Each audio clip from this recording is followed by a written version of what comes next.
Welcome to my kitchen. My name is Laura, and today I want to do a recipe for you guys.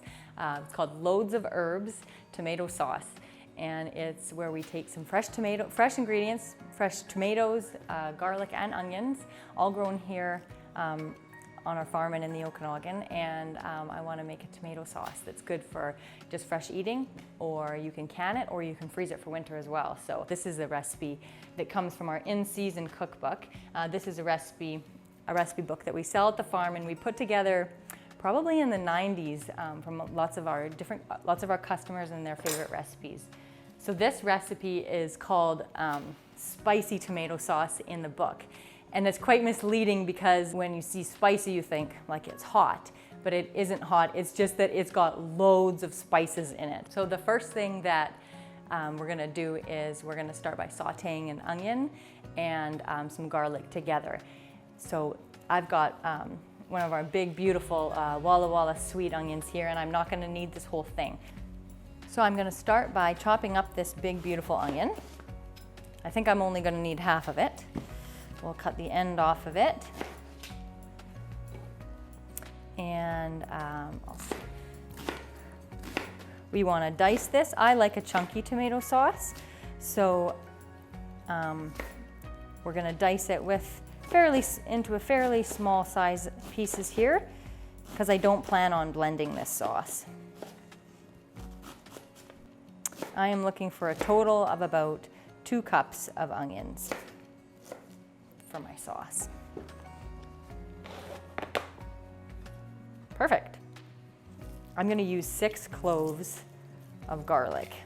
There's a little trick when you're peeling garlic to just smash it first. And that really helps with the side of your knife. That really helps loosen the skin from the garlic. And then it just pops out of there. Which when you're doing 6 cloves, that's helpful. I've got a garlic press here that I'm gonna use, and I'm gonna put this right into my onions. This is a really handy little tool. If you don't have one of these, then you can just chop your garlic up very fine, and that works really well too. So I'm gonna put a couple of tablespoons of oil in my pot. Give it a little stir and then let that saute. So when we're using fresh tomatoes, we wanna blanch to get the skin off. So what we're gonna do is first put them in hot water, and you want your water to be boiling. And then we're gonna leave them in the water for about 30 seconds and put them straight into our ice water. Rachel talked about this same process just the other day with freezing beans. So it's the same concept. By putting them into hot water and then straight into the cold water, that'll loosen the skin and help us peel them really easily.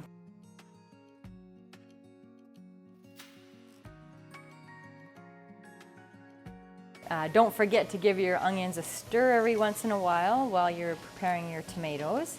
A slow cook is nice, as we just want to cook them until they're translucent. The tomatoes have been blanched, so they're ready to go. I'm going to use this handy little tool. If you don't have it, then you can just use a knife, that's fine. But I always start by taking off the top, and then you'll see that the skin just falls right off. After I've peeled the tomatoes, then I just like to chop them up a little bit before I put them in the pot. You can just do a really rough job of this, but it just helps them break down a little bit faster in the pot and keeps things from burning. So the onions have been sauteing for about 10 minutes or so, and they're looking really great. You can see they're a little more translucent than they were, and we don't need to caramelize them. They don't need to be brown, but we do want them to be cooked a little bit. Helps with the flavor. So these onions are ready for our tomatoes. So I've got 9 cups of tomatoes, and I'm just gonna throw them straight in. This is on medium heat, which is good, so we don't burn it. But very, very quickly here, the tomatoes will start to release their juices, and this will become very juicy. In the meantime, I'm gonna grab my spices. So here is the loads of spice, part of the sauce. I am going to put 5 teaspoons of basil, 4 teaspoons of oregano, 3 teaspoons of parsley, 1 teaspoon of salt, and 4 bay leaves. Already I've got lots of juice down at the bottom of this pot. Now we just need to wait. So this is where you get your coffee and your chocolate bar and you just let it cook. You need to keep stirring it every once in a while, but honestly there is so much juice that you don't need to worry about it too much.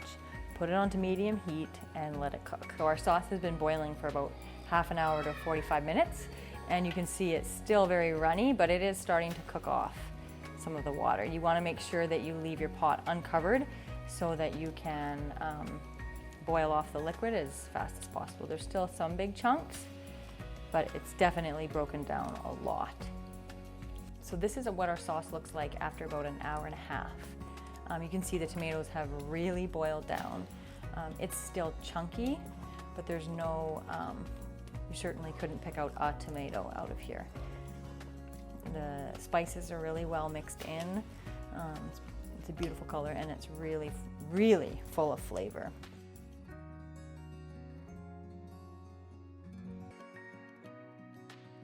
If you found this video helpful, press the like button and subscribe for more videos.